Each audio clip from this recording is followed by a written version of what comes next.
Hi everyone, welcome to A3 Language Academy. First one பாருங்க, இந்த வார்த்தையை நம்ம தமிழில் நல்லது அப்படின்னு சொல்கிறோம் இல்லையா? இதை இங்கிலீஷில் நம்ம குட் அப்படின்னு சொல்லுவோம். ஹிந்தியில் எச் சா அப்ப அச்சா அச்சா அப்படின்னு சொல்லுவோம். அச்சா அப்படின்னு சொன்னா நல்லது அப்படின்னு அர்த்தம். நெக்ஸ்ட் ஒன்று பாருங்க, இதுல கெட்ட அல்லது நம்ம கெட்டது அப்படின்னு சொல்றோம் தமிழ்ல. இது இங்கிலீஷ்ல பேட் அப்படின்னு சொல்லுவோம். ஹிந்தியில இது பு,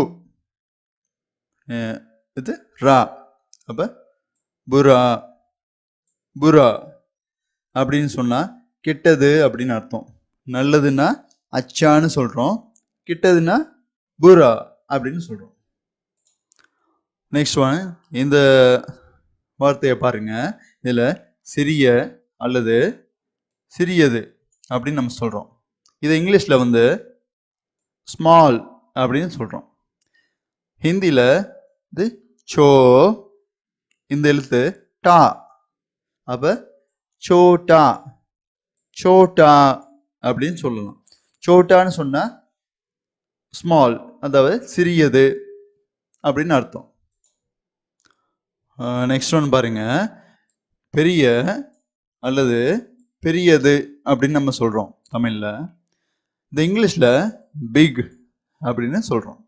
இது ஹிந்தியில ப, இது இந்த எழுத்து டா, மேல கீழே வந்து நம்ம கீழே வந்து ஒரு பிந்து வச்சிருக்கோம். அப்படிங்கும்போது இந்த எழுத்து வந்து அட அப்படின்னு நீங்க உச்சரிக்கணும். அப்படிங்கும்போது பட பட பட அப்படின்னு வரும். பட அப்படின்னு சொன்னா பெரியது, சோட்டான்னு சொன்னா சிறியது, பட அப்படின்னு சொன்னா பெரியது அப்படின்னு அர்த்தம். நெக்ஸ்ட் ஒன்று பாருங்க, புதிய அல்லது புதியது. இத இங்கிலீஷ்ல நம்ம நியூ அப்படின்னு சொல்லுவோம். அதாவது ஹிந்தியில ந, இது இந்த எழுத்து யா, இது நெடில வச்சிருப்பீங்க. அப்படிங்கும்போது நயா நயா நயா அப்படின்னு சொல்லணும். நயா அப்படின்னு சொன்னா புதியது அப்படின்னு அர்த்தம். நெக்ஸ்ட் ஒன்று பாருங்க, இது பழைய அல்லது பழையது அப்படின்னு நம்ம சொல்றோம். இத இங்கிலீஷ்ல ஓல்டு அப்படின்னு சொல்றோம். ஹிந்தியில இந்த எழுத்து பாருங்க பூ அப்படிங்கும்போது நீங்க இது குறியில தான் உச்சரிக்கணும். இது ரா, நெடிலுக்கு போவீங்க, நெல்ல உச்சரிக்கணும்.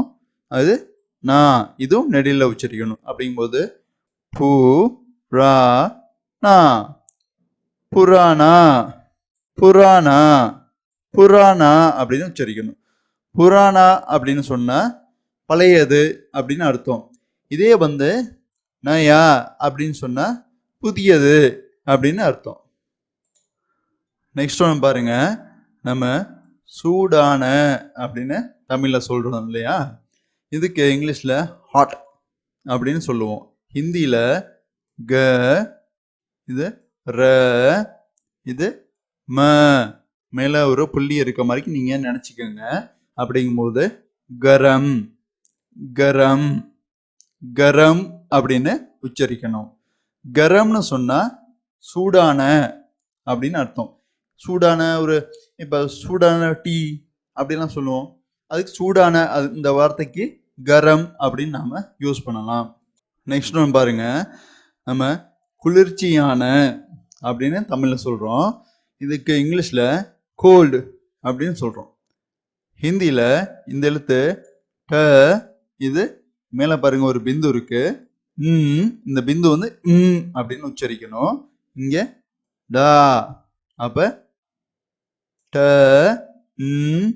டா, டண்டா டண்டா. இப்போ குளிர்ச்சியான ஒரு கூல் வாட்டரு அந்த மாதிரி இதுக்கெல்லாம் நம்ம டண்டா அப்படின்னு யூஸ் பண்ணுவோம். இதே வந்து ஹாட்டா இருக்கு அப்படின்னு சொல்றதுக்கு வந்து நம்ம கரம் அப்படின்னு யூஸ் பண்றோம் ஹிந்தியில. இதே கோல்டா இருக்கிறதுக்கு டண்டா அப்படின்னு சொல்றோம். நெக்ஸ்ட் ஒன்று பாருங்க, பணக்காரர். அதை வந்து நம்ம இங்கிலீஷ்ல ரிச், பணக்கார, ஓ ரிச் அப்படின்னு நம்ம சொல்றோம் இங்கிலீஷ்ல. ஹிந்தியில இந்த எழுத்து த, இது நீ நெடில சொல்லுவீங்க. அப்படிங்கும்போது தனி, தனி அப்படின்னு சொன்னா பணக்காரர் அப்படின்னு அர்த்தம். நெக்ஸ்ட் ஒன்று பாருங்க, ஏழை. ஏழைன்னு சொல்றது இங்கிலீஷ்ல புவர் அப்படின்னு நம்ம சொல்றோம். இது ஹிந்தியில இந்த எழுத்து பாருங்க, க, இது ரீ நெடில நீங்க சொல்லணும். இது ப, மேல வந்து ஒரு புள்ளி இருக்க மாதிரிக்கு நீங்க பிந்து இருக்க மாதிரிக்கு நீங்க நினைச்சுக்கோங்க. அப்படிங்கும்போது க ரி ப், கரிப், கரிப். கரீப் அப்படின்னு சொன்னா ஏழை அப்படின்னு அர்த்தம். இதே வந்து கரீப் அப்படின்னு சொன்னா ஏழை, தனி அப்படின்னு சொன்னா பணக்காரர் அப்படின்னு அர்த்தம். இன்னும் உங்களுக்கு ஈஸியா ஹிந்தி கத்துக்கணும்னு நினைச்சீங்கன்னா சேனலை சப்ஸ்கிரைப் பண்ணிட்டு ரெகுலரா வரக்கூடிய வீடியோஸ் எல்லாத்தையும் ஃபாலோ பண்ணுங்க. இது மட்டும் இல்லாம இதுக்கு முன்னாடியே நம்ம நிறைய வீடியோஸ் வந்து ரெகுலரா போஸ்ட் பண்ணிருக்கோம், அதையும் செக் பண்ணி பாருங்க. பேசிக்ல இருந்து ஹிந்தி உங்களால ஈஸியா லேர்ன் பண்ண முடியும். இன்னொரு இன்ட்ரெஸ்டிங்கான யூஸ்ஃபுல்லான வீடியோல மீட் பண்ணலாம். தேங்க்யூ.